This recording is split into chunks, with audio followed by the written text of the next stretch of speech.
What is up, guys? It's for Speed Fan here with the final update on the ThinkPad W500 with the advanced dock. First things first. In this video I will tell you the price I paid for the whole kit, some other upgrades I did, and some other minor miscellaneous stuff. First, I'll talk about the upgrades. If you remember from the XP video I did a while back, I had this R7240 with the custom power cooler, which served me very well. The temperatures are crazy, close to ambient. I'm pretty sure in the winter it would get 9 degrees, 8 degrees, but I'll talk about that soon. I replaced it with a Sapphire RX 550. So what did I get for my upgrade?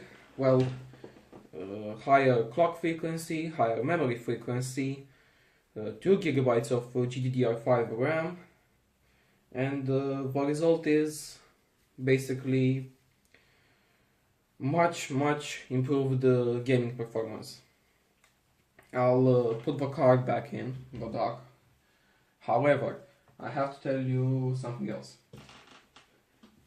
If you remember still from the XP rig machine, this adapter, this PCI 1X to 16X adapter, was plugged into the dock, and this was plugged into this riser.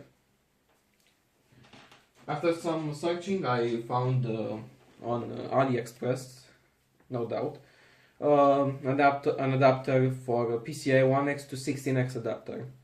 This helped with some bandwidth control of the graphics card, and the result is, I would say, 10% better, maybe 20% better. Also, I will not remove the adapter, but feel free to use your imagination. The adapter has a 6-pin power connector and a Molex power connector, so you can add power supply to the dock and add even crazier graphics cards. I'm not saying that this GPU will not bottleneck the CPU for a bit, but I'll talk about that a bit later. Let's plug the graphics card first.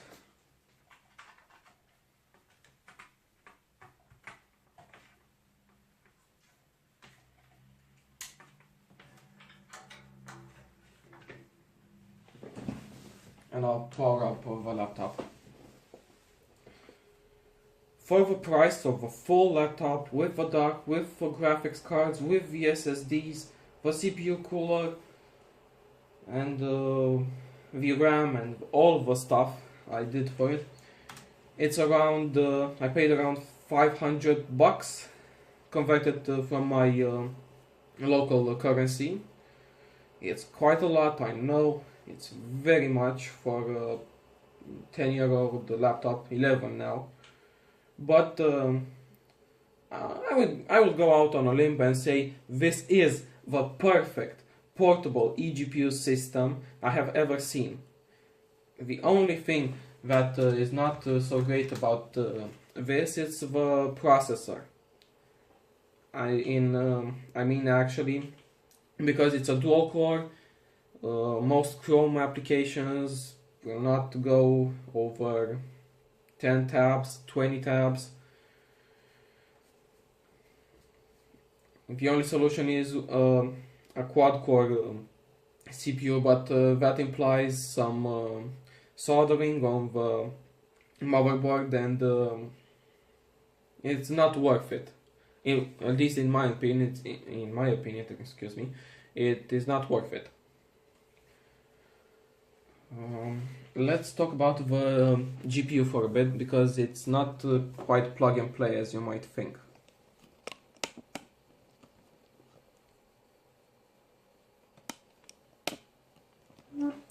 So, The graphics card runs at stock at 1206 MHz on the core and 1750 MHz on the memory. That frequency results to about 65 watts TDP, so that's not good at all. If you remember, the dock supports a maximum of graphics cards that have only 50 watts. If I reset the settings and power something like Unigen Heaven benchmark and start it, this may happen. This will happen, actually.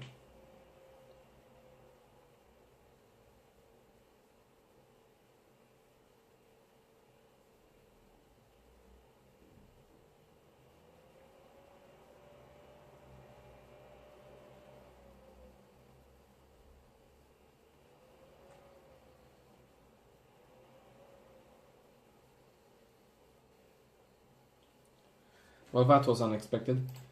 I'll start it again and show you what actually happens.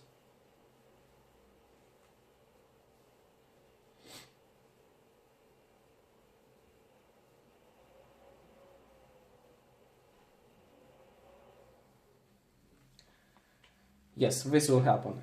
The dock will shut down, the computer will stay on, but if you try to power it on back like that, it will start on the ATI FireGL V5700, excuse me.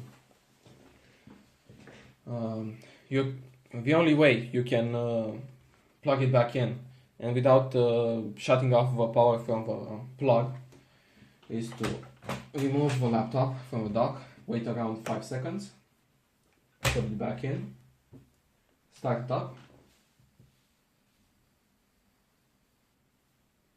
Not quite yet.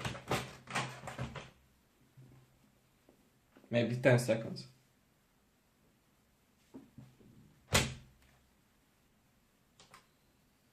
Okay. And the dock will be fine. There is no problem. It will not short the power supply. It has a limit, the specific limit I told you about, that 50 watts. And the dock will not die or the power supply will not be affected, nor the laptop. And I'll show you the perfect balance between power consumption and performance. I have checked for when I purchased the graphics card, I have searched for around 4 hours, 5 hours maybe, on Reddit, on miners websites, the way that the graphics card will pull a maximum of 50 watts. Here says that the system has failed because of the frequencies. So, these settings for this setup, at least for me, for this dock and this power supply that I have, let's go here and here, is I have loaded a profile in order to get my settings back up and running quickly, and it is this one. Okay.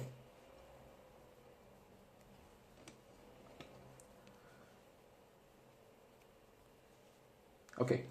The core frequency is the max of 1044 MHz at a maximum of 815 millivolts. The memory is decreased to 1500 MHz and 825 volts. Power limit is set to 0, but I have tried it on minus 25%, minus 30%, and it kind of bottlenecked the graphics card a bit. And these settings I have did for around, I don't know, a month and a half, and the card did not crash, or the dock, so to speak. As for the processor, I'll reset it for now. Okay, so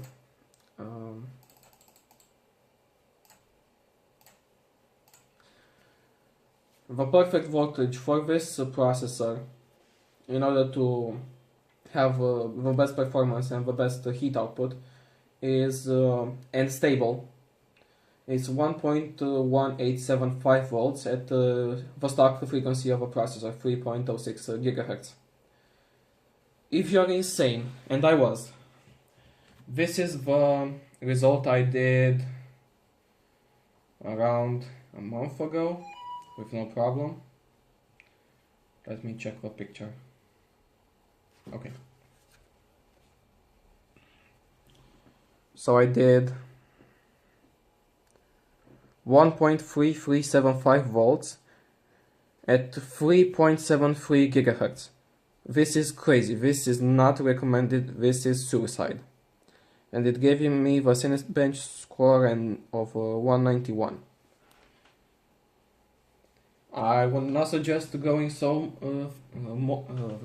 much over the limit, because you will either fry the motherboard, fry the CPU, and the laptop, at least in my country, is extremely rare. However, if you want to overclock it a bit and not be worried about this is an error of throttle stop, excuse me. And if you don't want to worry so much about temperatures and the lifespan of this laptop, I'll tell you the frequency in just a GIF. Okay, this is stock. You can go like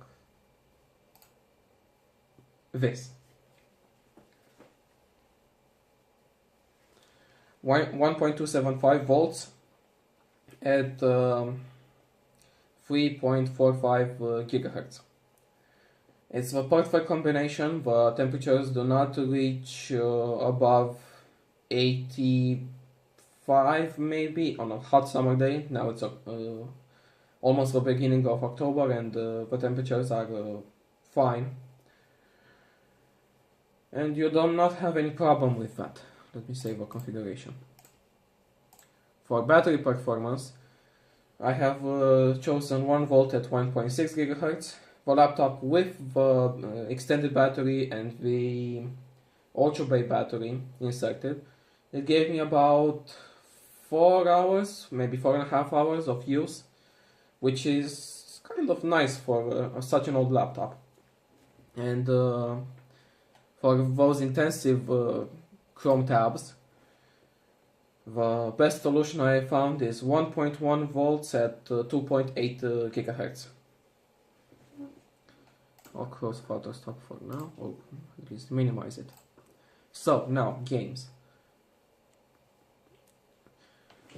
The whole summer I played games on this computer with no problem. I don't actually know the whole list, but luckily the AMD software knows that. Let me check. Battlefield 3, 1080p, medium settings, no problem. Crysis, no problem. You've seen that in the Windows XP gaming machine. Laptop, excuse me. Crysis 2 is not here, but I played it. 1080p at hardcore settings runs at 30-40 FPS if you go with 1080p. Low settings, 60 all of the time. Crysis 3 with a sick overclock at 3.73 GHz on the processor gave me at least, I think I'll demo it for you. Gave me in the last mission around 40-50 FPS, and in multiplayer where the competition is really high, you get around 30 FPS. And I'll show you how it runs a bit later.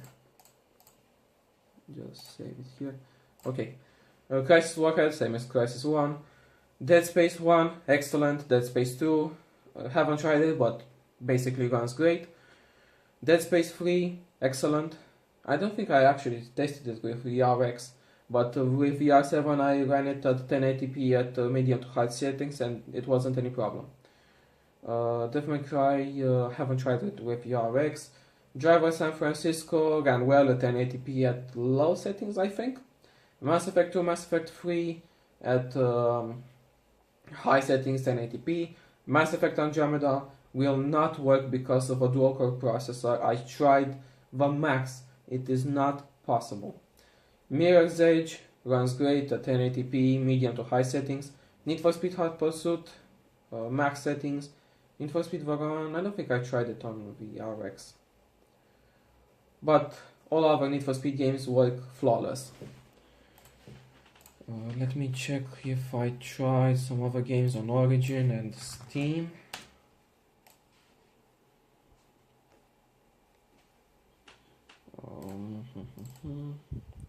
CS Source runs great. I have actually, yes, I have tried the CSGO on this computer at 1080p low settings, no problem reaching 60 FPS. This I can remember.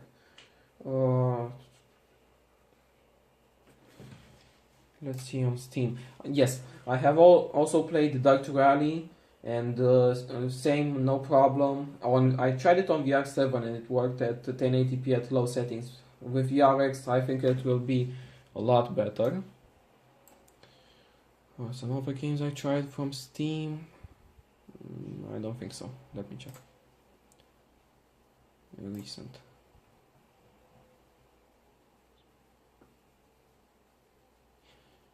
Well, I tried some Unity games, no problem running it. And on Origin,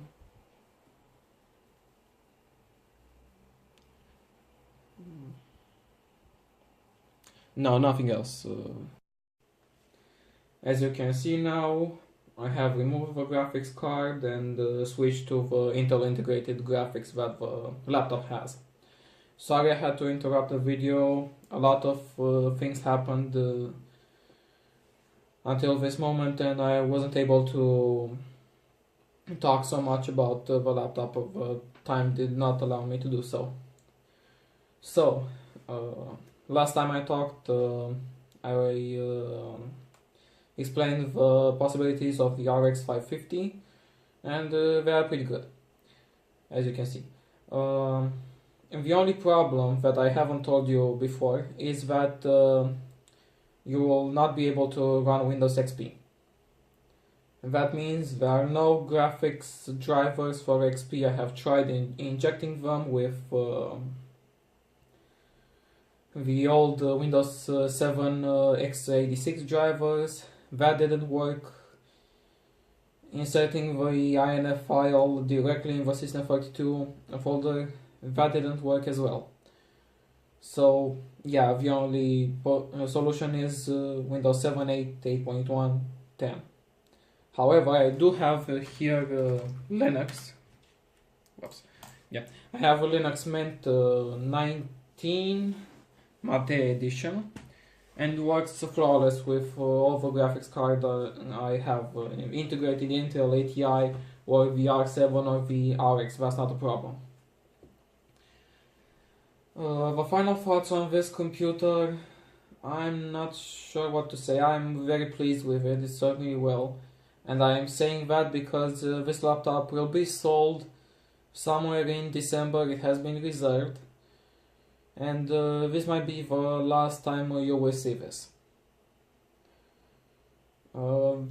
It is possible to have an upcoming video in the next week or two. I have on a computer and it's possible that I receive it until the end of October. Today is the 14th, I see. So, something else about the computer I do not have. Maybe one more thing. If you remember, I have this Ultra Bay Caddy with a hard drive. There is a small problem. In Windows 7, Linux Mate, Linux Mint I mean, sorry. If you insert this hard drive before the laptop turns on, you will get either a blue screen or a kernel panic. And I'm not sure actually why this does happen. If someone is wiser than me and knows that, please feel free to comment to tell me if there is a possibility to fix that.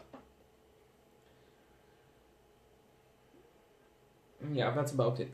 Thank you very much for watching, and I'll talk to you guys the next time. Peace.